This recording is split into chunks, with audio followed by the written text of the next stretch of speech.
नमस्कार दोस्तों, हमारे YouTube चैनल पर आपका स्वागत है। श्री कृष्ण उपदेश, शत्रु को हराने की इससे अच्छी तरकीब नहीं होगी कहीं। कहा जाता है कि हर किसी व्यक्ति के जीवन में एक ऐसा पल आता है जब वह सही गलत की पहचान भूल जाता है, या यूं कहें उसे समझ नहीं आता कि उसे क्या करना चाहिए। ऐसे में कहा जाता है कि इन सभी समस्याओं का समाधान केवल एक ही जगह से मिल सकता है, और वो है श्रीमद्भागवत गीता। जी हाँ, कहा जाता है इंसान को अपने जीवन में कैसी भी असफलता का सामना क्यों न करना पड़े, अगर इसमें दिए गए श्री कृष्ण के उपदेशों को अपना ले तो उसका जीवन सुधर सकता है। मगर आजकल के भागदौड़ भरे इस जीवन में किसी के पास इतना समय नहीं है कि इसे पढ़ सके और ज्ञान प्राप्त कर पाए। आज हम आपको बताने वाले हैं श्री कृष्ण द्वारा बताई गई कुछ ऐसी ही बातें जिन्हें समझना प्रत्येक मनुष्य के लिए बेहद लाभदायक साबित हो सकता है। श्री कृष्ण कहते हैं कि प्रत्येक व्यक्ति को ब्रह्मा मुहूर्त में उठना चाहिए। संध्या होने के बाद जब रात्रि का अंधकार सारे संसार को धीरे धीरे अपने अंधकार में निगलने लगता है, तो यही अंधकार ब्रह्मा मुहूर्त में भोर होने से ठीक पहले तनिक अधिक काला हो जाता है। ठीक ऐसा ही होता है मानव जीवन। जब हमारे जीवन की समस्याएं अंत पर होती हैं, तो यही समस्याएं एक भीषण समस्या का रूप लेकर हमारे सामने चुनौती बनकर खड़ी हो जाती है। ऐसी परिस्थिति में अधिकतर लोग हार मान जाते हैं, परंतु अगर आप भय न खाएं, हार न माने, दृढ़ता के साथ खड़े रहें, अपने लक्ष्य पर आगे बढ़ते रहें, तो प्रकाश के रूप में सूर्योदय हमारा स्वागत करता है।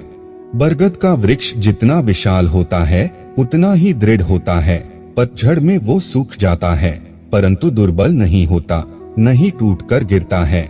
मगर इनके विपरीत अगर दलदल में उपजे वृक्षों की बात करें तो वो दिखने में तो बहुत बड़े होते हैं, पतझड़ के आने जाने से उन्हें कोई फर्क नहीं पड़ता, वो सदा हरे भरे रहते हैं, परंतु इतने कमजोर भी होते हैं कि जलधारण के जरा से वेग से ही गिर जाते हैं।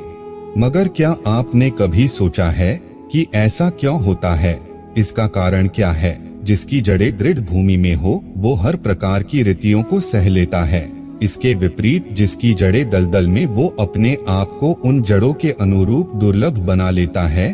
कुछ ऐसा ही होता है मनुष्य जीवन। जो अधर्म, असत्य, कुकर्म पर उपजा होता है वो समय की एक मार भी नहीं सह पाता, और जो मनुष्य सत्य से उपजा है वो अपने जीवन की हर समस्या को पार कर जाता है। जिसका अर्थ ये हुआ कि ये आप पर निर्भर करता है कि आप क्या बनना चाहते हैं।